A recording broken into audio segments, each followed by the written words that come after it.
আজকে আমরা শুরু করতে যাচ্ছি একটা নতুন চ্যাপ্টার, সেটা হলো সিলেকশন। তোমাদেরকে এই সিলেকশন সম্পর্কে কি পড়াইছে কিনা ইয়েতে? স্যার, আমার আগের ক্লাসের উপর স্যার একটা কোয়েশ্চেন ছিল। হ্যাঁ, বলো। স্যার, আমি যে ফুল সিভ এবং হাফ সিভের যে স্যার 50% সিমিলারিটি থাকে ফুল সিভস এবং 25% হাফ সিভ, তো ওই জিনিসটা আরেকবার যদি স্যার একটু বলতেন। হ্যাঁ, বা এখন কেন 100% হবে না, এই কারণটা। কারণ 100% আইডেন্টিক্যাল টুইন ছাড়া, যে দুইটা যমজ ভাই অথবা দুইটা যমজ বোন যদি হয়, 100% সিমিলারিটি থাকে জেনেটিক মেকআপ শুধু তাদেরই, যে তারা একটা এমব্রায়ো ভ্রূণ থেকে ভেঙে দুইটা সন্তান তৈরি হয়েছে। টুইন কিন্তু দুই ধরনের, ওইটা জানো তো? জি স্যার। একটা ফ্র্যাটার্নাল আর একটা আইডেন্টিক্যাল। আইডেন্টিক্যাল, হ্যাঁ স্যার। আইডেন্টিক্যাল। এখন সারা পৃথিবীতেই যে একটা ইংরেজি আছে যে no to one's R alike except identical twins, যে জেনেটিক মেকআপটা শুধুমাত্র তাদেরই 100% সিমিলারিটি থাকে, আর বাকি পৃথিবীর কারোই থাকে না। এখন প্রশ্ন হলো যে ফুল সিভের ক্ষেত্রে কেন 50% সিমিলারিটি কমন আর বাকি কেন কমন না? এটা উত্তরটা এরকম হবে যে আমাদের যে জিনগুলি আছে, এক সেট আসে কোত্থেকে? এক সেট মায়ের থেকে, আরেক সেট হ্যাঁ, আরেক সেট আসে বাবার থেকে। বাবার থেকে। কিন্তু আমরা জানি যে আমাদের প্রায় 20,000 জিন আছে। গরুতে আছে 20,100 বা 20,400। জি স্যার। 20,000 জিন আসতেছে আমার কম্বিনেশন ডমিনেন্ট অর রিসেসিভ কোত্থেকে আসতেছে? From mother. আর 20,000 এর ডমিনেন্ট অর রিসেসিভ আসতেছে ফ্রম ফাদার। ফাদার। তাহলে এখানে কন্ট্রিবিউশন কার বেশি? সরি, মানে এইখানে যে যদি ফাদারের জিন সাপোজ সবগুলো ডমিনেন্ট, তাইলে কতগুলো ডমিনেন্ট হবে সেখানে? স্যার তাহলে 100% ডমিনেন্ট হবে। নো, 50% হলো। 50% ও 50% ডমিনেন্ট। হ্যাঁ, আর মায়ের 50% হবে রিসেসিভ, তাই রিসেসিভ। না? জি স্যার। ক্লিয়ার এটা? জি স্যার। হ্যাঁ, তাইলে আর কিন্তু তুমি যদি করতে থাকো যে সিমিলারিটি যদি খুঁজতে থাকো ডমিনেন্ট রিসেসিভ রিলেশনশিপের মধ্যে, তাহলে ম্যাক্সিমাম আমরা ধরতে পারি যে 50% আমরা ধরতে পারি যে সে ডমিনেন্ট, আর 50% হলো রিসেসিভ। এই এই সূত্রের উপর ভিত্তি করে কিন্তু আমরা বলতেছি যে আমাদের কমন জিনের সংখ্যা ইটস এ প্রবাবিলিটি, যে ম্যাক্সিমাম কত হতে পারে? 50% 50%। Similarity in case of full series. এটা 49% হইতে পারে, 48% হইতে পারে, 48.5% হইতে পারে, 44% হইতে পারে। কিন্তু আমরা এটাকে একটা ভ্যালু ধরি কত? 50%, 50%। যেটা ম্যাক্সিমাম হতে পারে, it's a probability. Likewise half সিভের ক্ষেত্রে যেহেতু একটা বাবা অথবা একটা মা কমন আর আরেকটা সাইড ভিন্ন, এই জন্য সেখানে ধরি যে আমরা সিমিলারিটি পাবো সেখানে 25% ম্যাক্সিমাম। ক্লিয়ার আইডিয়াটা এখন? জি স্যার। এটাই হলো হাইপোথিসিস, কিন্তু এটা যে এক্সাক্ট 25 হইতে হবে তা না, সেটা 24 হইতে পারে, জি কিন্তু স্যার। হাইপোথিসিসটা ওইখান থেকে আসছে। তাহলে আমরা আজকে নতুন যে চ্যাপ্টার, সেটা হলো সিলেকশন। যে আমরা বলেছিলাম যে ব্রিডার্স এর দুইটা টুল, সেই টুলটা কি কি? সিলেকশন এবং মেটিং।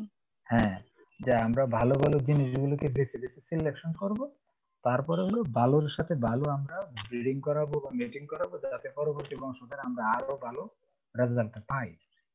তাইলে আমরা যদি এটাকে ডিফাইন করতে যাই, তাহলে এখানে দেখো লেখা আছে যে selection is a process by which select breeders or farmers অথবা a scientist select a group of individuals to be used as parents। যে আমরা গ্রুপ অফ ইন্ডিভিজুয়াল একটা পপুলেশন থেকে সিলেক্ট করব used as parents for production of next generation, পরবর্তী বংশ তৈরি করার জন্য, with desired traits in animals and birds। সহজ কথা, আমরা যদি ডিফাইন করতে চাই যে ইটস এ প্রসেস, যে প্রসেসে আমরা একটা পপুলেশন থেকে গুটি কয়েক অ্যানিমেলকে অথবা বার্ডকে সিলেক্ট করব প্যারেন্টাল জেনারেশন হিসেবে। কিসের জন্য জেনারেশন হিসেবে সিলেক্ট করব প্যারেন্টাল? যে ফর দ্য প্রোডাকশন অফ তোমার offspring, for the production of next generation with desired traits. যে ভালো বৈশিষ্ট্য সম্পন্ন বাচ্চা আমরা পাবো। এই জন্যই কিন্তু আমরা এক গ্রুপ অফ এনিমেলকে আমরা সিলেক্ট করি। তাহলে সিলেকশনের অপোজিট শব্দ কি? Culling. Culling. Good, that's fine. যে কালিং আমরা করে দিব, বাদ দিয়ে দিব।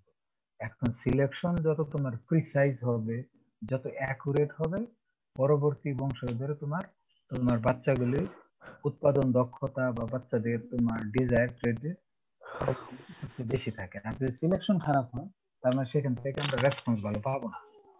এটাই। তা এখন এই জন্য আমরা একটা ইকুয়েশন আছে যে রেসপন্স টু সিলেকশন হলো আর হেরিটেবিলিটি ইনটু সিলেকশন ডিফারেন্সিয়াল। আমি গত ক্লাসে বলেছিলাম যে হেরিটেবিলিটির গুরুত্বটা এখানে বেশি, যে সিলেকশন ডিফারেন্সিয়াল তো তোমরা বুঝবে, তাই না? যে আমরা পপুলেশন এভারেজের চেয়ে সিলেক্টেড এভারেজের যে পার্থক্যটা, যে তুমি হয়তো বা 1000 বার্ড থেকে 100 বার্ড সিলেক্ট করলাম, তাদের একটা এভারেজ আর 1000 বার্ডের একটা এভারেজ হবে, অবশ্যই পার্থক্য থাকবে। সেই পার্থক্যটা হলো সিলেকশন ডিফারেন্সিয়াল। আর এটা আমরা গুণ দিব কি হেরিটেবিলিটি দিয়ে, তাইলে রেসপন্সটা পাবো। তাহলে এখানে দেখো হেরিটেবিলিটি যদি হাই হয়, তাইলে রেসপন্স টু সিলেকশন কি হাই হবে না কম হবে না বেশি হবে? কম, বেশি হবে স্যার। বেশি হবে, হ্যাঁ। বেশি হবে। সকল গ্রোথ রেটের রেসপন্সটা ভালো হয়। যে আমরা যে একটা দেশি মুরগির সাথে আড়াইয়ার যখন ব্রিডিং করাই, তাহলে রেসপন্সটা ভালো পাই। আর হেরিটেবিলিটি কম, যেমন ফার্টিলিটি, হ্যাচাবিলিটি, ঠিক আছে, তারপরে meat traits, meat quality traits যেগুলো আছে, তাদের হেরিটেবিলিটি গুলো অনেক কম। তার মানে ওই সময় রেসপন্সটা আমাদের কি ভালো আসে না। তখন আমাদের অন্য জিনিস চিন্তা করতে হয় যে কিভাবে আমার ম্যানেজমেন্ট বাড়াবো আমি ফার্টিলিটি বাড়ানোর জন্য, হ্যাচাবিলিটি বাড়ানোর জন্য। এটা হলো কনসেপ্ট। এখানে দেখানো হয়েছে, দেখো যে সিলেকশন আমরা করতেছি, 4টা এনিমেলকে আমরা সিলেক্ট করতেছি অনেকগুলো এনিমেল থেকে, এবং তাদেরকে আমরা পেয়ারিং করে পরবর্তী বংশধর তৈরি করতেছি। ওই ছবিটি এখানে দেখানো হয়েছে। আর সিলেকশন এখন তোমার কয়েক ধরনের হতে পারে, natural versus artificial, phenotypic, genomic, এরকম সিলেকশন অবজেক্টিভ এবং selection criteria. Natural versus artificial selection, এখানে একটা তাই না? এই ছবিটা হলো রিন্ডার পেস্ট। রিন্ডার পেস্টের বাংলা জানো কিনা তোমরা?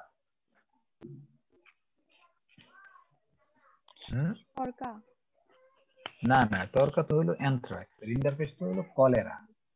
এটা আমাদের দেশে ছিল এক সময়ে, এবং 1950 সাল বা 60 সাল পর্যন্ত ছিল, যে তোমার কোন একটা ফ্লক হইলে পুরাটাই মারা যেত, এবং দেখা যায় 80% থেকে মারা যেত 20%, ইনক্লুডিং হিউম্যানও যদি হইতো কলেরা তাইলে মারা যেত। এইখানে দেখো যে 1890 সনের একটা ফিগার দেখানো হয়েছে, যে তাইলে ন্যাচারাল সিলেকশনটা based on the Darwinic theory, survival of the fittest. যে তুমি যদি ফিট হও, তোমার জেনেটিক মেকআপের কারণে তুমি হয়তো বা বেঁচে থাকবে, আর বাকিগুলি মরে যাবে। তাইলে এটা এই ন্যাচারাল সিলেকশন এটা ডিফাইন করছে যে is the differential survival and reproduction of individuals due to differences in genotype. যে একটা পপুলেশনে এক একজনের জেনোটাইপ এক এক রকম, এর মধ্যে কেউ কেউ হয়তো বা এফেক্টেড হয়, কেউ কেউ হয় না, এবং কেউ মারা যায়, কেউ বেঁচে থাকে। এই যে প্রকৃতি থেকে যে সিলেকশনটা আসে, সেটাকে আমরা বলি যে তোমার ন্যাচারাল সিলেকশন, এবং সেটা হলো বেসড অন ডারউইনের ইভোলিউশন থিওরি দিয়ে চলে আর কি। তো এটা, আর আর্টিফিশিয়াল সিলেকশন আমরা যেটা করি, আমরা আমাদের ডিজায়ার অনুযায়ী যেটা আমরা করতেছি, এটা হলো যে ডিজায়ারেবল প্ল্যান্টস আর অ্যানিমেল আমরা তৈরি করি আমাদের নিজস্ব পারপাস সার্ভ করার জন্য। এখানে দেখো একটা ফিগার দেখানো হয়েছে যে 1957 এর মুরগির কি অবস্থা ছিল এবং 2005 সালে আমাদের ব্রয়লারের কি অবস্থা। Huge improvement. ইমপ্রুভমেন্টটা করছে কি আমাদের for the betterment of our মানে for the betterment of living beings, human beings. এটা কি মুরগির জন্য তুমি করছো? তুমি বললো না স্যার। মুরগিকে যে তুমি মোটা তাজা করতেছো, এটা তো তুমি ওর জন্য ক্ষতি। তুমি নিজে চিকনা থাকতেছো, এক্সারসাইজ করো, ফিটনেস রাখো, আর মুরগিকে তুমি কয়েক গুণ তাদের প্রোডাকশন বাড়াই দিয়েছো। এটা করা হয়েছে আমাদের জন্য, এবং এই সিলেকশনটা অবশ্যই কি সেটা আর্টিফিশিয়াল, ন্যাচারাল না, তাই না? ন্যাচারাল হলে অবশ্যই সেটা 1957 এর মধ্যে থাকতো, এরকম লাইট বডি থাকতো। ওকে, তাহলে সিলেকশনটা প্রকৃতিতে দুই ধরনের চলে, একটা হলো ন্যাচারাল যেটা খুব বেশি ইফেক্টিভ না আমাদের জন্য দরকার হলো আর্টিফিশিয়াল সিলেকশন, যেটা আমরা ডিজায়ারেবল ট্রেড তৈরি করার জন্য আমরা সেটা করে থাকি প্ল্যান্ট এবং অ্যানিমেলের ক্ষেত্রে। ফেনোটাইপিক ভার্সাস জেনোমিক সিলেকশন, এটা তোমরা জানো, শুনতে পাচ্ছ তো না? জি জি স্যার। স্যার। হ্যাঁ, যদি ইন্টারাপ্ট হয় তাহলে বলো যে স্যার শুনতে পাচ্ছি না। যেমন ফেনোটাইপিক সিলেকশন হলো যে হ্যাঁ আমি লাল গরু একটা পপুলেশন থেকে বিভিন্ন রঙের গরু আছে, কোনটা তৈরি করব আমি, আর একদম পিওর লাল করব না রং করব, নাকি ব্ল্যাক এন্ড হোয়াইট করব না রেড এন্ড হোয়াইট করব, ইটস আপ টু ইউ।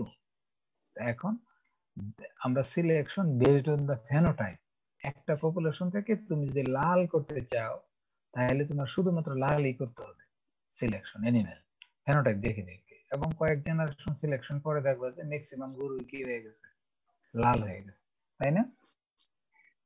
সুতরাং এটা হলো যে ফেনোটাইপ দেখে আমরা ইন্ডিভিজুয়াল সিলেক্ট করি, আর জেনোমিক সিলেকশনটা করি কি দেখে, based on the genotype. Genomic information, যে আমরা যে ডিএনএ এর মধ্যে যে ইনফরমেশন আছে সেই জেনোটাইপ দেখে আমরা সেখান থেকে জেনোমিক ব্রিডিং ভ্যালু বের করি, এর উপর ভিত্তি করে অ্যানিমেল সিলেক্ট করি, এবং এটাকে আমরা বলতেছি জেনোমিক সিলেকশন, যেটা হলো মোর অ্যাকুরেট দেন দা ফেনোটাইপস। ঠিক আছে, এনিওয়ে আমরা দুইটাই করতে পারি, একটা হলো বেসড অন ফেনোটাইপস যেটাকে আমরা ফেনোটাইপিক সিলেকশন বলি, আর যেমন ফেনোটাইপিক সিলেকশন আমরা আরেকটা জিনিস, এটা তো কোড কালারের ক্ষেত্রে গেল, যেমন গরুর মিল্ক প্রোডাকশন আমরা করব, যে কোন গরু কতটুকু দুধ দেয় তার উপর ভিত্তি করে আমরা সিলেকশন করি, তাহলে সেই সিলেকশনটা কি? ফেনোটাইপিক। গরুর মিল্ক প্রোডাকশনের উপর ভিত্তি করে আমরা অ্যানিমেল সিলেক্ট করলাম, তাহলে এটা কোন ধরনের সিলেকশন? ফেনোটাইপিক। Phenotypic, good. আর এই মিল্ক প্রোডাকশনের জন্য যে সকল জিন দায়ী ওদেরকে আমি জেনোটাইপিং করে ওইখান থেকে আমি ইনফরমেশন নিয়ে তারপরে এডিটর সিলেক্ট করলাম, তাকে আমরা বলবো জেনোমিক সিলেকশন। জেনোমিক সিলেকশন, ঠিক আছে, এটা জেনোমিক সিলেকশনটা রেদার কমপ্লেক্স এবং তোমার কিন্তু তার accuracy is more than the phenotypic selection. বুঝতে পারছো?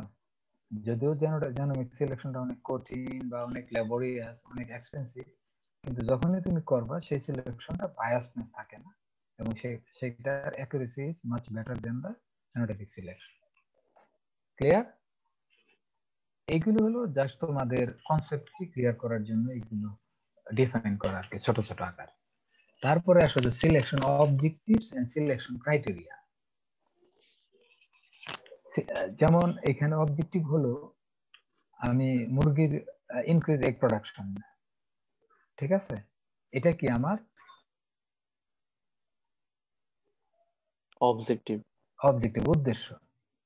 যেমন তুমি এইখানে পড়াশোনা করতেছো লেভেল 3 তে, তাহলে তোমার উদ্দেশ্য কি? ডিগ্রি কমপ্লিট করা স্যার।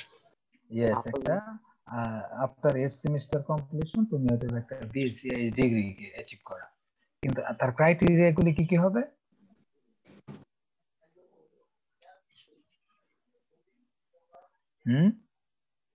এক্সাম আছে স্যার।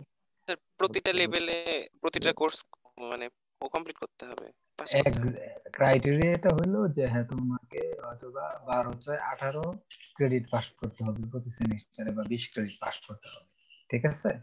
এবং আরেকটা ক্রাইটেরিয়া হলো যে তোমাকে 14 সেমিস্টার, 40% মার্কস, হ্যাঁ, এবং 14 সেমিস্টারের ভিতরে সবগুলি কমপ্লিট করতে হবে। দিস আর ক্রাইটেরিয়া, যে একটা স্পেসিফিক অবজেক্টিভকে ফুলফিল করতে গেলে আমাদের যে সকল অ্যাক্টিভিটি আমাদেরকে করতে হবে ওইগুলো হলো ক্রাইটেরিয়া। যেমন ক্রাইটেরিয়া হলো তোমাকে 8 সেমিস্টার কমপ্লিট করা, এত ক্রেডিট কোর্স কমপ্লিট করা, এবং তারপর এতগুলো প্র্যাকটিক্যাল তোমাকে কমপ্লিট করা, 40% মার্কস অ্যাচিভ করা। এই ক্রাইটেরিয়া গুলো ফুলফিল করলে তুমি হয়তো একটা ডিগ্রি পাও। এরকম সিলেকশন অবজেক্টিভ হলো, যেমন আমাদের অবজেক্টিভ হলো যে ডিমের উৎপাদন বাড়ানো, তাহলে বাড়াইতে হলে যে সকল ট্রেডকে আমাকে কনসিডার করতে হবে, যেমন এই যে ফার্স্ট এগ, সে কবে থেকে ডিম দেওয়া শুরু করে, পারসিস্টেন্সি অফ প্রোডাকশন আমি পড়াইছি তোমাদের, যে তার কন্টিনিউশন অফ প্রোডাকশনটা কি রকম, সে কি পজ দিয়ে ডিম পাড়ে নাকি না কন্টিনিউয়াসলি ডিম পাড়ে যায়, অ্যানুয়াল এগ প্রোডাকশন, বার্ষিক ডিম উৎপাদন, এগ ওয়েট এটসেট্রা। তার মানে এই সকল ক্রাইটেরিয়ার উপর ভিত্তি করে আমরা এগুলোকে অবজার্ভ করি এবং মেজার করি, তার উপর ভিত্তি করে আমাদের অবজেক্টিভকে ফুলফিল করি। সেই অবজেক্টিভটা কি, যে increase milk production, sorry egg production. এখন বুঝতে পারছো যে সিলেকশন অবজেক্টিভ কোনটা আর ক্রাইটেরিয়া কোনটা? জি স্যার। জি স্যার। অবজেক্টিভটা হলো যে আমি চাঁদে যাব, সাপোজ এই চাঁদে যাওয়ার জন্য আমার ক্রাইটেরিয়া কি লাগবে, আমার একটা রকেট লাগবে, ফুয়েল লাগবে, তোমাকে কিছু ফিজিক্স, গ্রেভিটি এইগুলো তোমাকে কনসিডার করতে হবে, স্পেশাল কাইন্ড অফ তোমার এই শুট লাগবে যার ভিতরে থাকবা, মানে অনেক কিছু ক্রাইটেরিয়া তোমাকে ফুলফিল করতে হবে, তারপরে তুমি তোমার অবজেক্টিভ অনুযায়ী আগাইতে পারবে। এরকমও যে আমাদের কোন একটা স্পেসিফিক অবজেক্টিভ, সিলেকশন অবজেক্টিভটা হলো মুরগির উৎপাদন বাড়ানো। উৎপাদন বাড়াইতে গেলে হ্যাঁ তুমি যদি বেসিক্যালি খাওয়াও যে ফিড এফিসিয়েন্সি তা তো না, আমার কিছু ট্রেট আছে, কোন ক্রাইটেরিয়া গুলো আমার উন্নতি করলে তাহলে তার ডিম উৎপাদন বাড়বে। যেমন তোমার পারসিস্টেন্সিটা দেখতে হবে, অ্যানুয়াল এগ প্রোডাকশন দেখতে হবে, ক্লাস সাইজ তার কিরকম দেখতে হবে, এগ ওয়েট কিরকম দেখতে হবে, ফার্স্ট এগ কবে আসে সেটা আমার দেখতে হবে। এইগুলো যদি বাড়ে তাহলে অবশ্যই আমার কি বাড়বে, ডিম উৎপাদন বাড়বে। যেমন এই যে ফার্স্ট এগ, যে তোমার এটা হলো কমতে হবে, যে এমনি সাধারণত 20 সপ্তাহে ডিম দেয়, 21 সপ্তাহে দেয়, 22 সপ্তাহে দেয়। যদি সে 19 সপ্তাহে ডিম পাড়া শুরু করে, তার মানে সে 3 সপ্তাহে কি হলো, আগায় আসলো, তাহলে অ্যানুয়াল এগ প্রোডাকশন কি হবে, বাড়বে। তাইলে এই যে ফার্স্টে এই সবগুলো এটা হলো যদি বেড়ে যায়, তার মানে এটা হলো নেগেটিভ। আমাকে এটা কমে আসতে হবে, যে কত আর্লি সে ডিমে আসতে পারে, তাই না? তাহলে এইগুলো হলো আমার ডিজায়ার ক্রাইটেরিয়া, আর আমার অবজেক্টিভ হলো ডিম বাড়ানো। তাহলে effects of artificial selection, selection করলে কি হয় বলো তো দেখি।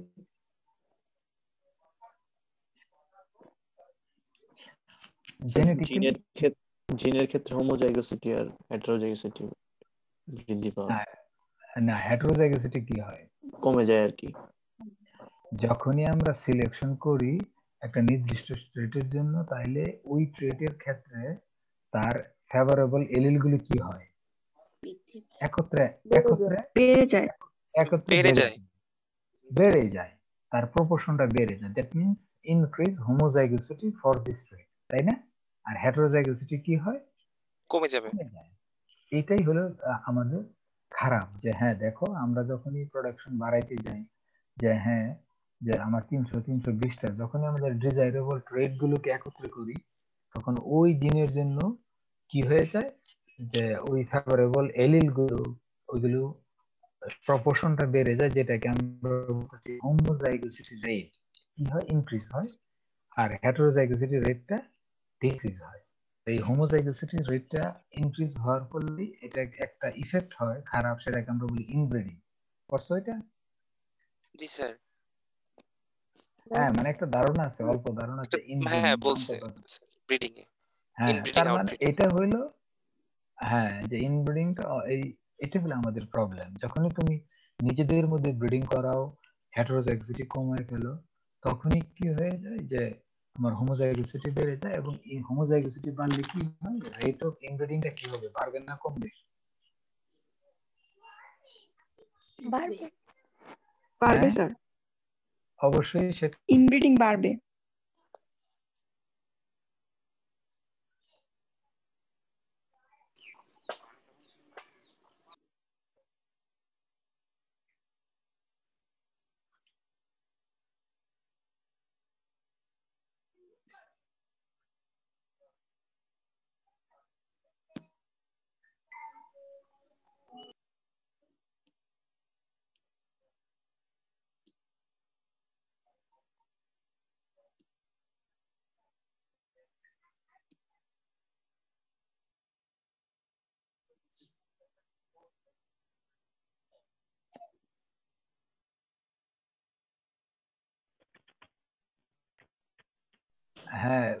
যে কেটে গেছিল, ঠিক আছে?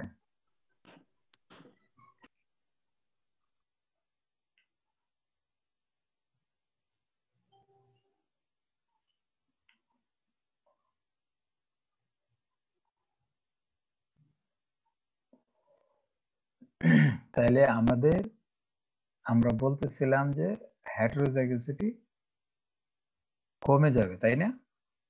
জি স্যার, আর হোমোজাইগোসিটি বেড়ে যাবে। বেড়ে যাবে।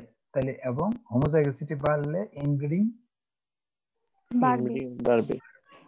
আর এই হোমোজাইগোসিটি বাড়ার ফলে দেখা যায় যে কোনো একটা কমন রোগ যদি হয় তাহলে কি অল আর এফেক্টেড, তাই না? যেহেতু তার জেনেটিক ভেরিয়েশনটা কি নাই বললেই চলে, নাই বললেই চলে, যে কম, খুবই কম।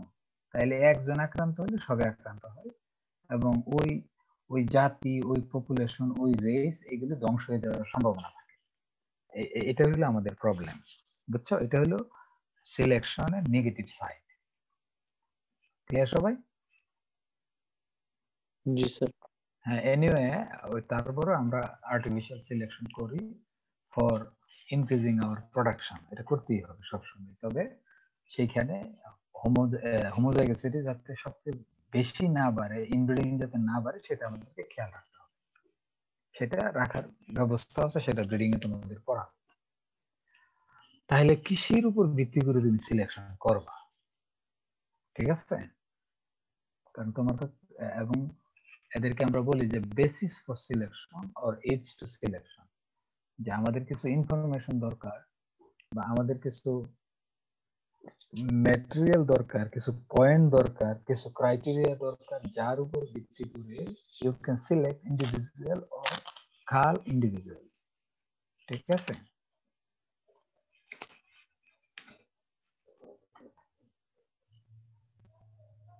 হ্যালো, জি স্যার। হ্যাঁ, যে এটাকে আমরা বলতেছি বেসিস ফর সিলেকশন, যে আমরা কিভাবে সিলেকশন করব, কোন মেথডে সিলেকশন করব। এখানে দেখো যে 5টা লেখা হয়েছে: individual or mass selection, family selection, combined selection. আর পেডিগ্রি সিলেকশন এবং প্রোজেনি টেস্টিং, এই দুইটা হলো মোস্টলি ফর রুমিনেন্স। লার্জ অ্যানিমেলের ক্ষেত্রে আমরা ইউজ করি, গরু, মহিষ, ছাগল, ভেড়া, ওদের ক্ষেত্রে। তাইলে যখনই তোমাকে বলা হয় যে পোল্ট্রির জন্য আমরা কোনটা অ্যাপ্লাই করি, তাহলে উপরের তিনটা: individual, family and combined selection. আর পেডিগ্রি এন্ড প্রোজেনি টেস্টিং আমরা mostly for ruminants. Pedigree selection আমরা করতে পারি পোল্ট্রির ক্ষেত্রে, তবে নট কমন। তাহলে আমরা 1 বাই 1 আসি, যে ইন্ডিভিজুয়াল সিলেকশন। ইন্ডিভিজুয়াল সিলেকশন মানে কি?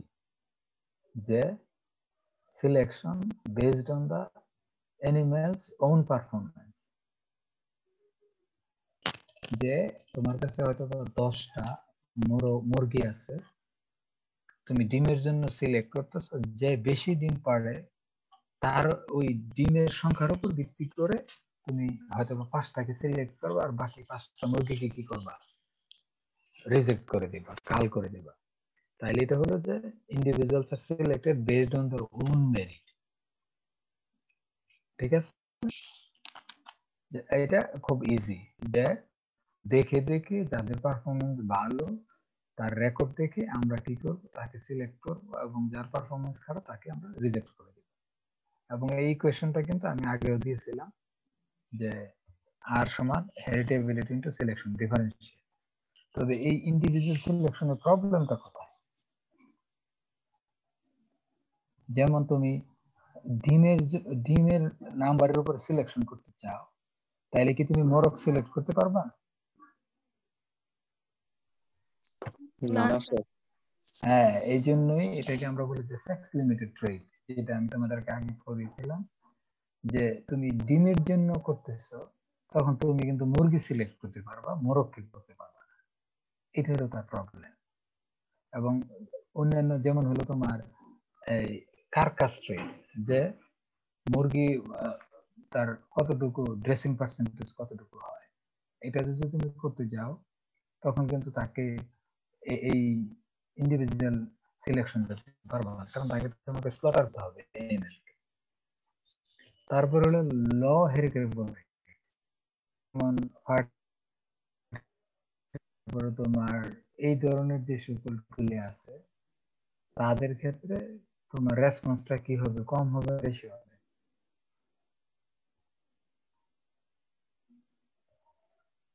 স্যার বুঝিনি স্যার প্রশ্নটা। লো হেরিটেবল ট্রেড মানে যে সকল ট্রেডের হেরিটেবিলিটি কম, এবং ওইগুলো কোন ট্রেডের হেরিটেবিলিটি কম? হ্যাঁ, যে কোন ট্রেডের হেরিটেবিলিটি কম? Sir fertility, hatchability, number of egg production. তুমি মিড কোয়ালিটি দেখতে যাচ্ছ এর কিন্তু হেরিটেবিলিটি কম। তার মানে যখনই লো হেরিটেবল ট্রেড হয়, তুমি দেখো এখানে হেরিটেবিলিটি যখন গুণ দিবা আগের ইয়াতে, তাহলে রেসপন্স টু সিলেকশন কি খুবই কম হবে, যেহেতু হেরিটেবিলিটি কম। তাহলে এই ইন্ডিভিজুয়াল সিলেকশনের লিমিটেশনটা হলো, একটা হলো যে সব মোরগ মুরগির ক্ষেত্রে আমরা করতে পারবো না। যেমন এগ প্রোডাকশনের জন্য করতে গেলে মুরগির জন্য আমরা মোরগের জন্য পারবো না। আবার লো হেরিটেবিলিটির ক্ষেত্রে তার রেসপন্সটা খুবই কম হবে। লেট অ্যাপিয়ারিং যে সকল বৈশিষ্ট্য মানে তোমার একদম পরবর্তীতে দেখা যায়, মানে এখন যেমন তুমি ফার্টিলিটি দেখবা, তাইলে তোমার দেখতে হবে কি তাকে আগে তোমার 20 সপ্তাহ পালতে হবে, তার আগে তুমি দেখতে পারবে না। ঠিক আছে, যে সকল বৈশিষ্ট্যগুলো তার জীবদ্দশায় পরবর্তীতে আসে, আর্লি স্টেজে পাও না তুমি ওই সকল বৈশিষ্ট্য। এই যে এটা এই ক্ষেত্রে মাস সিলেকশনটা করা টাফ।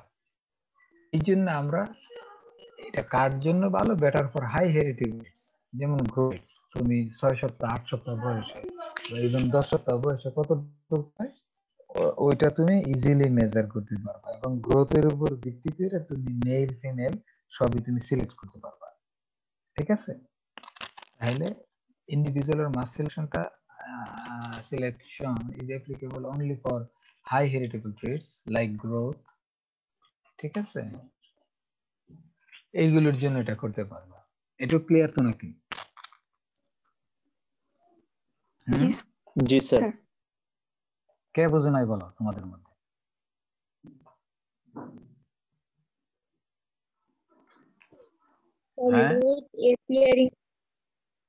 ভালো হইতো। লেট অ্যাপিয়ারিং ট্রেড যেটা হলো, যেমন ধরো যে তুমি ক্লাস সাইজ, মুরগির ক্লাস সাইজ বুঝো তো? ডিম পাড়ার। জি স্যার। এক নাগারে এক কয়টা নাগারে ডিম কতগুলো পারছে? ডিম পারছে? 20টা পারছে না 18টা পারে? তারপর হ্যাঁ, এখন এটা তোমাকে কি করতে হবে, আগে সে ডিম প্রোডাকশনে আসবে, তারপর তোমাকে দেখতে হবে। কিন্তু তার আগে তোমাকে কতদিন পালতে হবে? অনেক দিন পালতে হবে, তাই না? যেমন তোমার তুমি দেখতে চাও যে মার্বলিং শব্দটা পাইছো কোথাও? না স্যার। মাসেলের মধ্যে না স্যার। পাইবা না কেন? কারণ জি স্যার ছিল স্যার, ওটা মাসেলের মাংসের টেস্টেশন মধ্যে করে distribution of fat in the meat. ঠিক আছে, এখন তো তোমাদের এনিম্যাল সায়েন্স পড়াইতে হয়। একটা হলো কল ফ্যাট মানে হলো যে একটা গরু বা ছাগল জবাই করার পরে তার পেট, ইন্টেস্টাইন এদিকে দেখবে যে প্রচুর চর্বি জমে থাকে, তাই না? খেয়াল করছো কিনা? Adipose tissue. হ্যাঁ, না এটাকে কল ফ্যাট বলে। হ্যাঁ, যে একদম প্রচুর চর্বি জমে থাকে তার ইন্টেস্টাইনে, তার বেলিতে এবং হাইন্ড কোয়ার্টারের দিকে। কিন্তু এটা না, এটা হলো ক্ষতিকারক। আরেকটা হলো মাংসের ভিতরে তোমার মাসেলের মধ্যে মধ্যে ফ্যাট ডিস্ট্রিবিউশন থাকে। এই জন্য এইটা হলো আমরা বলি যে সায়েন্টিস্টদের ভাষায় মার্বলিং, যে মার্বলিং যত সুন্দর হবে মাংসের তত জুইসিনেস, টেস্ট, ফ্লেভার এগুলি ভালো হবে। ঠিক আছে, এখন এটা দেখতে হলে তোমাকে গরু কি করতে হবে? জবাই করতে হবে, স্লটার করতে হবে এবং একটা কার্কাস এটা 2 বছর আগে না, 2 দাঁত 4 দাঁত হলে তখন মার্বলিং শুরু হয়। ঠিক আছে, তার আগে তোমাকে কি করতে হবে? 2 বছর রেয়ার করতে হবে। তার আগে তো তুমি ওই ট্রেড পাচ্ছ না মার্বলিংটা, তাই না? ক্লিয়ার? জবাই জি করে স্যার। ফেললে তো ওই ইন্ডিভিজুয়াল আর সিলেক্টই করা যাবে না। যাবে না, 1 নম্বর প্রবলেম। আর 2 নম্বর হলো যে এটা হলো লেট অ্যাপিয়ারিং, এটা আর্লি স্টেজে তুমি কখনো দেখতে পাবা না এইসব ট্রেড। ঠিক আছে, যেমন তোমার হলো অ্যানুয়াল এগ প্রোডাকশন বা টোটাল এগ নাম্বার, যে তোমাকে আগে 1 বছর তাকে মুরগিটাকে তোমাকে রেয়ার করতে হবে, ডিম কাউন্ট করতে হবে, সে 280টা পারে না 290টা পারে না 320টা পারে ডিম সে লে করে। সুতরাং এইগুলো হলো লেট অ্যাপিয়ারিং, যে ওই বৈশিষ্ট্য তুমি আর্লি অ্যাপিয়ারিং কখনই পাবা না। তো এই জন্য তখন আর আমরা ওইগুলোকে আমরা এই মাস সিলেকশন বা ইন্ডিভিজুয়াল সিলেকশন করা যায়, কিন্তু করতে গেলে এটা হলো লিমিটেশন বা অসুবিধা, মানে প্রপারলি হয় না। এই জন্য আমরা সাধারণত গ্রোথের জন্য আমরা সাধারণত এই ইন্ডিভিজুয়াল সিলেকশনটা করি, যে তার গ্রোথ কি ভালো না গ্রোথ খারাপ।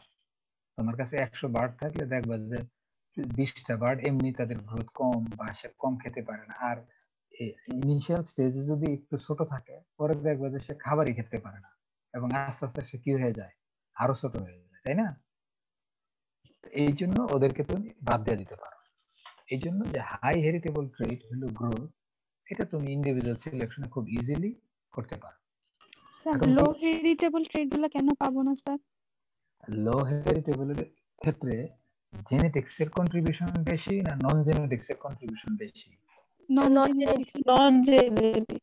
ইয়েস। এখন দেখো যে হেরিটেবিলিটিতে যখন গুণ দিবা 0.05 দিয়া গুণ দিলে সিলেকশন ডিফারেন্সিয়াল যাই হোক না কেন রেসপন্সটা কি ভালো হবে না কম হবে? কম হবে। সোজা ইকুয়েশন, তাই না? হ্যাঁ, এই জন্য লো হেরিটেবিলিটির ক্ষেত্রে এটা লিমিটেশন, ইনহেরিট করবে কম, করবে কম, কারণ এর ইনহেরিটেড চান্স নাই সেখানে, যেহেতু জেনেটিক্স কন্ট্রিবিউট করে না। এর জন্য আমরা করি কি, পরেরটা হেরিটেবল ফ্যামিলি সিলেকশন। পরেরটা হবে অ্যানাদার মেথড, যে a group of individuals having common genetic relationship। আমি আগের ক্লাসে বলেছিলাম যে একটা পপুলেশনের কিছু কিছু অ্যানিমেল আছে তারা সামহাউ কানেক্টেড, হাফসিভ অথবা ফুলসিভ। যদি এখানে এটা হলো আর কমন পড়ছে, তাহলে রিলেশনশিপটা কত পার্সেন্ট? 25 অথবা 50%। ঠিক আছে, তাহলে records of the family as a whole are important for selection decision. যেমন আমি একটা উদাহরণ এখানে দিয়েছি, যে ফ্যামিলি 1 2 3 4, 3টা মোরগ 15টা মুরগি, তার ফার্টিলিটি কত? 80%। ফ্যামিলি 2 তে সেম মোরগ মুরগি নাম্বার, কিন্তু ফার্টিলিটি মাত্র 70%। ফ্যামিলি 3 তে 82%, ফ্যামিলি 4 এ হলো 73%। তাহলে এখান থেকে তুমি কোনটাকে সিলেক্ট করবে? ফ্যামিলি 3। ইয়েস। কারণ কি? কারণ তাদের রিপিটেশন আছে, তাদের they have better repetition for higher fertility, তাই না? জি স্যার। হ্যাঁ, তার মানে আমরা এক্সপেক্ট করতে পারি যেহেতু এটা এই ফ্যামিলির ফার্টিলিটি ভালো এবং এটা লো হেরিটেবল ট্রেড, তাহলে পরবর্তী বংশধর তাদের যে বাচ্চাগুলি আসবে তাদের কি হবে, ফার্টিলিটি আমরা ভালো আশা করতে পারি। ঠিক আছে? জি স্যার। হ্যাঁ, এই জন্যই যে এটা যেহেতু জেনেটিক্যালি রোল কম প্লে করে, নন জেনেটিক্যালি মানে এজেন্টগুলি ইনফ্লুয়েন্স বেশি করে, এই জন্যই যাদের যেই ফ্যামিলিতে, এই জন্য বলে যে জাতের মেয়ে কালো ভালো, তাই না? এটা কিন্তু আসলে আমরা ফ্যামিলি বিয়ে শাদী করতে গেলে কেন দেখি যে যেই ফ্যামিলির তাদের আচার ব্যবহার ভালো, পলাইট, জেন্টলি, কোনো স্ক্যান্ডাল নাই, আমরা এক্সপেক্ট করি যে পরবর্তী মানে ওই মেয়েটাও কি হবে, রিলেটিভলি ভালো হবে, এবং পরবর্তীতে ওই মেয়ের কাছ থেকে যে সন্তান সন্ততি আছে তারাও আমরা এক্সপেক্ট করতে পারি ভালো হতে পারে। এখন তুমি যদি বলো যে সে এক চোরের সাথে বিয়ে হইলো এক মেয়ে, তাইলে ওইখান থেকে তো আর ভালো আসার সম্ভাবনা কি?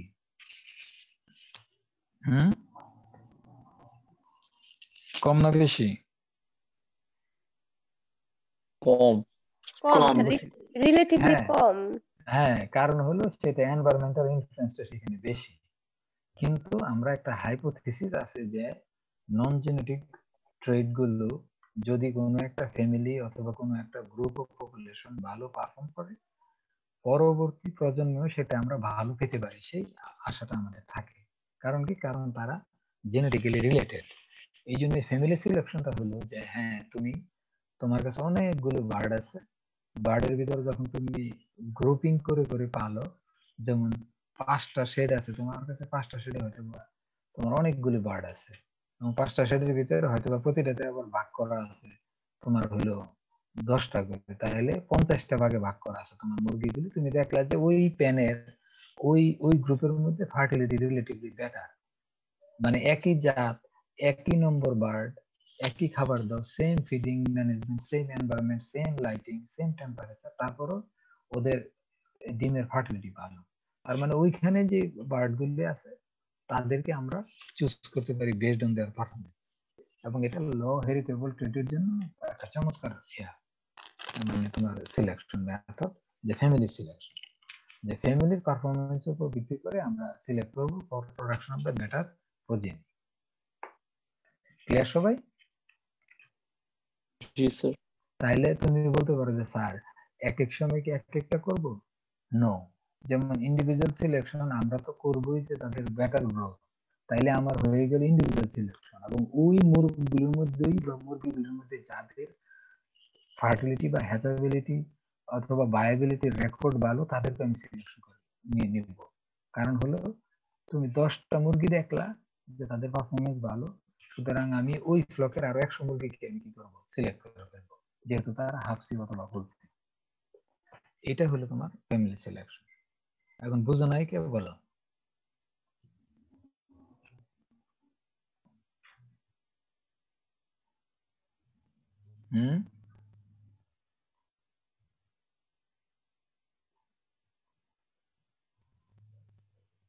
হ্যালো। জি স্যার। স্যার একই এনভায়রনমেন্টাল এফেক্ট দিলে স্যার পারফরম্যান্সটা কি কথাটা বুঝিনি স্যার। বুঝি নাই।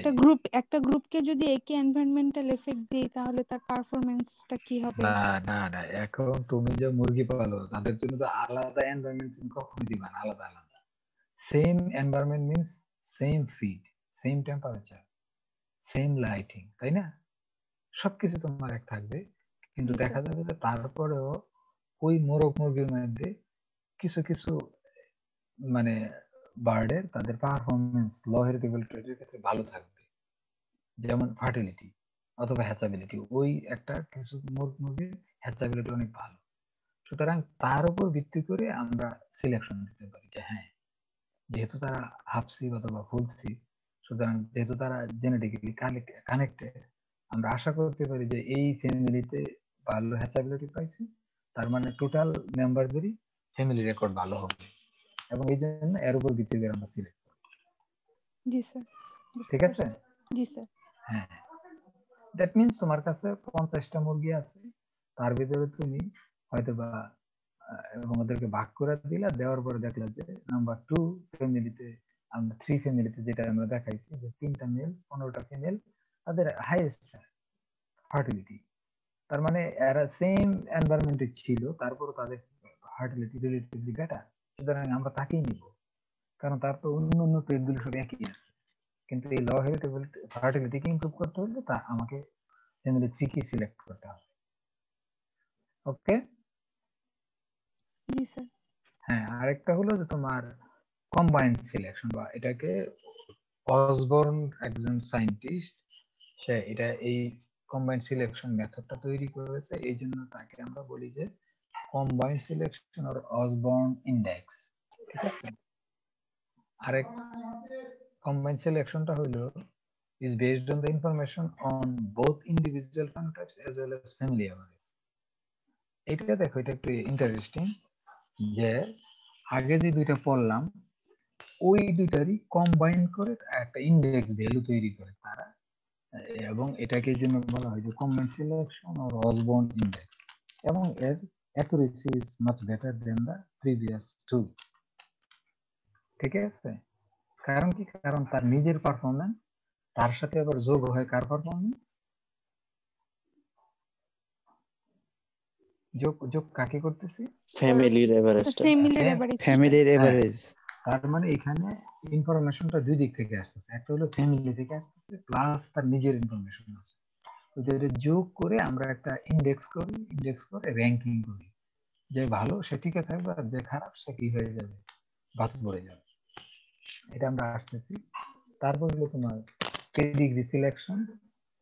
এটা আমরা করি যে অ্যানসেস্টর পারফরম্যান্স, যে পূর্ববর্তী বংশধরের পারফরম্যান্সের উপর ভিত্তি করে সন্তান সন্ততিকে কি করা, সিলেকশন দেওয়া বা একটা অ্যানিমেলকে সিলেকশন দেওয়া। তার মা বাবা, দাদা দাদি, নানা নানি বা দাদার দাদা যেগুলো আছে, গ্রেট গ্র্যান্ড প্যারেন্টস, যে বড় বাবা বড় মা, এটা সাধারণত আমরা সায়ার সিলেকশনের ক্ষেত্রে সবচেয়ে বেশি করি, যে তোমার অথবা কাউ সিলেকশনের ক্ষেত্রে। আর প্রজেনিক টেস্টিংটা হলো, তাহলে এটা হলো যে অ্যানসেস্টরের পারফরম্যান্সের উপর ভিত্তি করে তাদের পরবর্তী বংশধরকে সিলেকশন করা। আর প্রজেনি টেস্টিংটা হলো যে সন্তান সন্ততির পারফরম্যান্সের উপর ভিত্তি করে তার বাবা মাকে সিলেক্ট করা। এটা হলো প্রজেনি টেস্টিং। এটাও লার্জ অ্যানিমেলে করা হয়। যেমন একটা ষাঁড়ের 50% জিন তোমার যায় তার ডটারের মধ্যে, সুতরাং কন্যাদের মিল্ক প্রোডাকশন যদি ভালো হয়, তার মানে কি, তাহলে ওই ষাঁড়ের মধ্যে ওই ভালো দুধ উৎপাদনের জিনগুলি আছে, তাই না? এই জন্য যে প্রজেনির পারফরমেন্সের উপর ভিত্তি করে আমরা তার বাবা অথবা মাকে সিলেকশন করি, সেটাই প্রজেনি টেস্টিং। আর পেডিগ্রি সিলেকশন আগেরটা হলো যে পূর্বপুরুষদের পারফরমেন্সের উপর ভিত্তি করে কোন একটা ইন্ডিভিজুয়ালকে সিলেক্ট করা। এই both of them are frequently used in তোমার large animal, particularly for cattle, buffalo, sheep and goat. Clear? G sir. বুঝতে পারছো? প্রজেনি টেস্টিং এই জন্য আরেকটা হলো পেডিগ্রি সিলেকশন, তাই না? এখন আসলে আমরা হ্যাঁ কম্বাইন্ড সিলেকশনটা কি ওইটা আমরা একটু যাচ্ছি। একটা উদাহরণ দেওয়া এখানে, তাহলে অসবর্ন কম্বাইন্ড সিলেকশন অথবা অসবর্ন ইন্ডেক্স, যে কোনো দুই নামে তোমাদের কোয়েশ্চেন থাকতে পারে। অসবর্ন ইন্ডেক্সটা আমরা বলতেছি যে পারফরম্যান্স আমরা সিলেকশন করতেছি কিসের উপরে, based on individuals own performance plus parental average বা ফ্যামিলি এভারেজ। ঠিক আছে? তাহলে ইন্ডেক্সটা কিভাবে করি, সূত্রটা দেখো এখানে, index for female, index for male. ঠিক আছে? P minus P prime, P হইল অ্যানিমেল ওই বার্ডটার individual own performance, minus P bar মানে পপুলেশন এভারেজ। কারণ তোমার কাছে 100 বার্ড আছে, তাদের 8 সপ্তাহের গড় ওজন, এটা হলো পি বার, আর ওই 100 বার্ডের একটা নাম্বার 1 বার্ডের ওজন। এতটুকু ক্লিয়ার? স্যার আবার একটু বলতেন যদি। মানে আমরা ইন্ডেক্স, অসবর্ন ইন্ডেক্সটা কিভাবে করি, ইকুয়েশনটা হলো index for female, index Osborne index for male সমান সমান হলো P P minus P bar. P bar মানে কি, ফ্লক এভারেজ বা পপুলেশন এভারেজ, তাই না? তোমার কাছে 100 বার্ড আছে চিকেন, তাদের 8 সপ্তাহের গড় ওজন সাপোজ 600 গ্রাম, এটা হলো পি বার। হ্যাঁ, তাহলে পি কোনটা, তাহলে পিটা হলো যে নাম্বার 1 বার্ড, তার ওজন হয়তো বা 615 গ্রাম, তাহলে 615 মাইনাস কত, 600 যোগ W2, এগুলো হলো ওয়েটেজ ফ্যাক্টর। এটা আমি পরে আসতেছি। এফডি মানে ড্যাম এভারেজ, ড্যাম এর এভারেজ হয়তো বা ছিল 610 minus flock average P bar, এটা হলো 600, তাই না? আর এফএস হলো শায়ার এভারেজ, এটা হয়তো বা 620 মানে মোরগের ফ্যামিলির এভারেজ ওই 6 সপ্তাহে হয়তো বা 620 মাইনাস 600, তাহলে এটা হলো বাবার এভারেজ, মায়ের এভারেজ, আর সে যে পপুলেশনের, এইগুলো হলো পপুলেশনের এভারেজ, আর এই পিটা হলো তার নিজের পারফরম্যান্স। আর ডব্লিউটি ওটা হলো ওয়েটেজ ফ্যাক্টর। কিভাবে আমরা বের করি দেখো, W2 সমান সমান ওয়েট মানে হলো তাকে গুরুত্ব দেওয়া, কতটুকু তুমি সেখান থেকে গুরুত্ব দিবা ওই ইয়াটাকের জন্য, সেটা কি 30%, 40%, 50% অথবা 10%। যেমন যে আমরা যদি এগ প্রোডাকশন বাড়াইতে চাই, তাহলে কোন ট্রেডকে সবচেয়ে গুরুত্ব দিতে হবে, ড্যামের ক্ষেত্রে না, নাম্বার অফ এক্স পার ইয়ার, যে প্রতি বছরে কতগুলো ডিম সে পারে, এটা গুণে গুণে বের করতে হবে, তাই না? তাইলে ওইটা হলো ইকোনমিক ভ্যালু দেওয়া এটাকে। ইয়েস ইয়েস, এক্স্যাক্টলি, এটাকে বলা হয় যে রিলেটিভ ইকোনমিক ওয়েট অথবা ওয়েটেজ ফ্যাক্টর অথবা ইকোনমিক ওয়েট, যাই বলো না কেন সবগুলোকে এই একই পাল্লায় তুমি মাপবা, ঠিক আছে? তাহলে এই যে এই রিলেটিভ ইকোনমিক ওয়েটটা আমরা দিতেছি WT for dam 2n, n মানে হলো number of pullets per dam. এই যে এখানে দেখো লেখা আছে যে একটা মায়ের কতগুলো পুলেট ছিল, হয়তোবা 10টা 20টা, 1 minus heritability, 4 plus n minus 2 multiplied by heritability. সুতরাং এই যে relative economic weight particularly for dam line আমরা এটা ইউজ করব, তার ভিতরে একটা হলো হেরিটেবিলিটি বের করব আর number of pullet per dam, হয়তোবা দেখা গেল 10টা 15টা 20টা পুলেট থাকে, আগে তোমার রেকর্ড থেকে বের করতে হবে, ওটা দিয়ে তুমি W2 কে গুণ দিয়ে দিলে হবে, তাহলে তুমি যে ইনডেক্সটা পাবা এটা হলো ইনডেক্স ফর ফিমেল। আর মেলের ক্ষেত্রে দেখো, যেহেতু মেল ডিম পারে না এবং সে সেক্স লিমিটেড ট্রেড তার আছে, এই জন্য তার বোথ মায়ের লাইন প্লাস তোমার বাবার লাইন দুইটাকে কি রিলেটিভ ইকোনমিক ওয়েট যোগ করতে হবে, ঠিক আছে? এখানে W3 যদি বের করি আমরা, দেখো এখানে লেখা আছে, এখানে এই যে n প্রাইম হলো number of average number of pullets per dam, আর ডিটা হলো মানে প্রতি শায়ারে কতগুলো ড্যাম ছিল, মানে এটা ছিল একটা মুরগির আন্ডারে কতগুলো বাচ্চা ছিল, আর এটা হলো একটা মোরগের আন্ডারে কতগুলো মুরগি ছিল।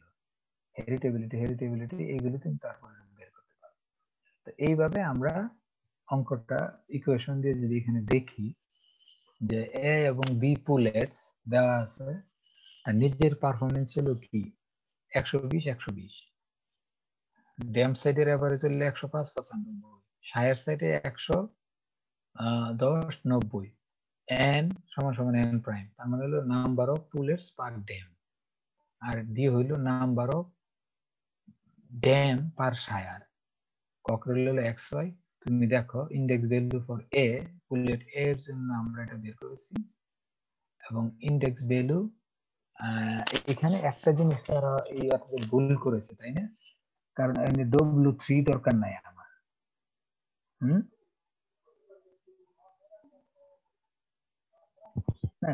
স্যার আমরা যখন মেলের ক্ষেত্রে ইনডেক্স ভ্যালু কাউন্ট করেছি তখন কেন আমরা মানে দুইটা লাইনকেই কাউন্ট করলাম? এখানে না, এটাতে জি স্যার, এটাতে হ্যাঁ, মেলের কারণ হলো যখন তুমি, কারণ তার গরু দুধ দেয় না, মোরগ ডিম পারে না, ঠিক আছে?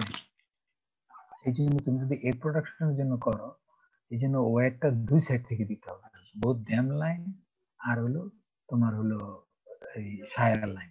কিন্তু যখন ফিমেল হয় তখন কিন্তু আমরা শুধুমাত্র W2 দিলেই হয়, যে আমরা হ্যানের মুরগির একটা ডিম উৎপাদন বের করতেছি।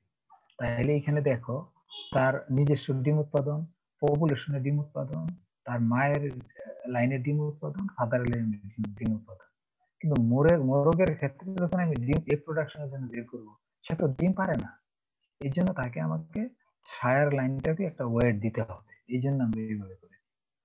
আর এখানে দেখো পুলেটের ক্ষেত্রে পুলেট কিন্তু ডিম পাচ্ছে না,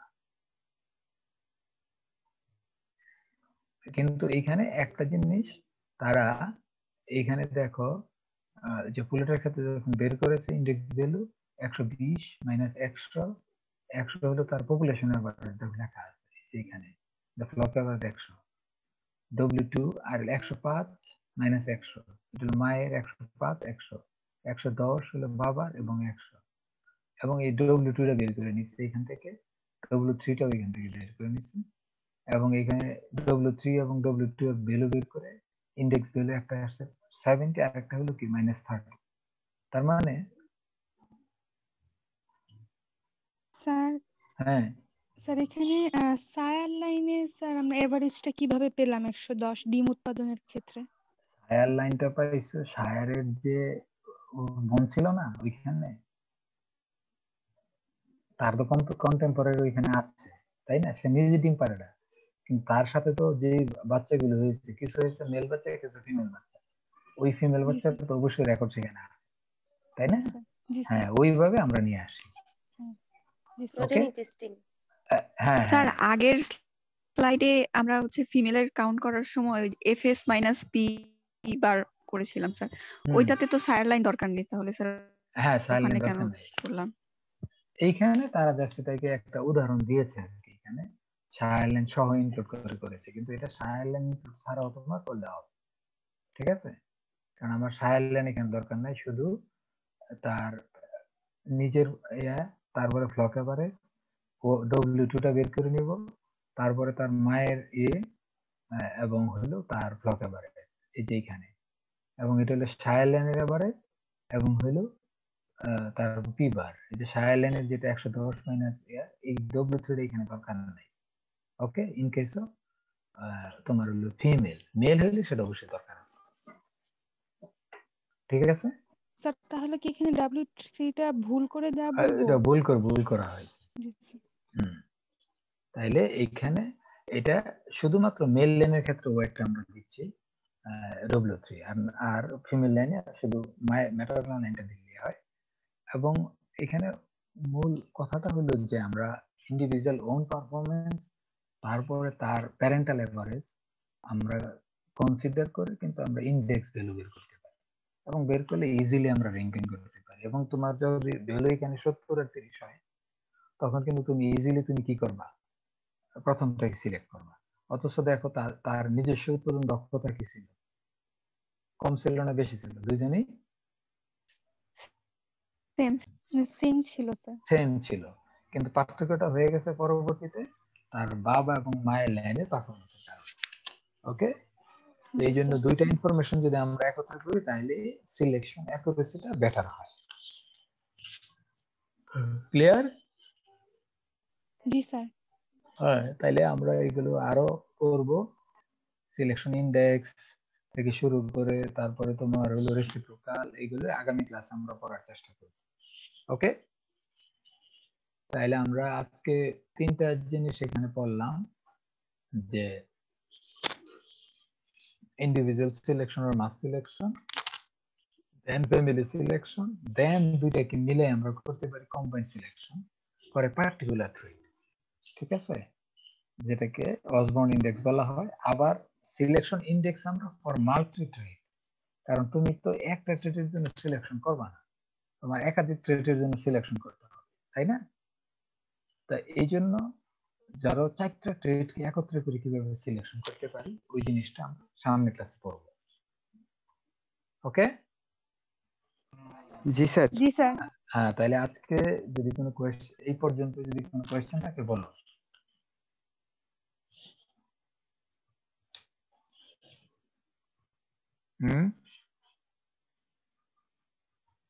সব ধরনের ট্রেটের জন্যই করব? হ্যাঁ হ্যাঁ, ওটা তুমি ওটা লো হেরিটেবল হোক হাই হেরিটেবল হোক কোনো সমস্যা নাই, কারণ তুমি তো ইনফরমেশন তুমি দুই দিক থেকে নিয়ে আসতেছো, ঠিক আছে? স্যার কম্বাইন্ড সিলেকশনে তো স্যার প্রোজেনি টেস্টিংও করা হয়েছে। প্রোজেনি টেস্টিং তো করি নাই, এটাকে তুমি প্রোজেনি টেস্টিং বলতেছো তাই না? স্যার আপনি বলছিলেন না স্যার সায়ারের যে ইয়াটা স্যার বের করা হয়েছে সেটা স্যার প্রোজেনির যে টেস্ট মানে প্রোজেনি পারফরম্যান্স থেকে, প্রোজেনির পারফরম্যান্স দেখে তার বাবা অথবা মাকে সিলেক্ট করা। আর এখানে আমরা এখানে করতেছি সায়ার ফ্যামিলি এভারেজ, তার মানে তোমার কাছে 10টা মোরগ আছে, মুরগি আছে 100, তাইলে মোরগের এভারেজটা তুমি কোত্থেকে পাবো? ওই যে মোরগ আছে, মুরগি আছে 100, তাদের পারফরমেন্সটা দিবা। এখানে কিন্তু তারা সায়ার এবং ডটার না, এখানে হলো তারা কন্টেম্পোরারি ভাই বোন, বুঝতে পারছো? এটা প্রোজেনি টেস্টিং এর সাথে কনফিউজ করবা, বুঝাইতে পারছি? জি স্যার। যে ওই সায়ার ফ্যামিলি সে কতটুকু ডিম পারে, তাইলে মোরগ তো ডিম পারে না, তাইলে ডিমটা কোথেকে আসবে? তার সন্তান সন্ততি না, তার যে বোনগুলি আছে ওদের পারফরমেন্সটাকে তুমি নিয়ে আসবে, ঠিক আছে? জি স্যার, মানে ওদের এভারেজটা ওদের এভারেজটা ওই এগ প্রোডাকশন এভারেজটা নিয়ে আসবে, কারণ মোরগ তো ডিম দেয় না, এই জন্য ওর সাথে সাথে যেগুলো মুরগি আছে ওদের ডিম কয়টা দেয়। জি স্যার, বুঝতে পারছি। বুঝতে পারছো? জি স্যার। আচ্ছা আচ্ছা, হ্যাঁ, তাইলে আমরা বুধবারে আবার আর একটু ইলাবোরেট আলোচনা করবো, তো আলোচনা করে শেষ করবো। হ্যাঁ, সিলেকশন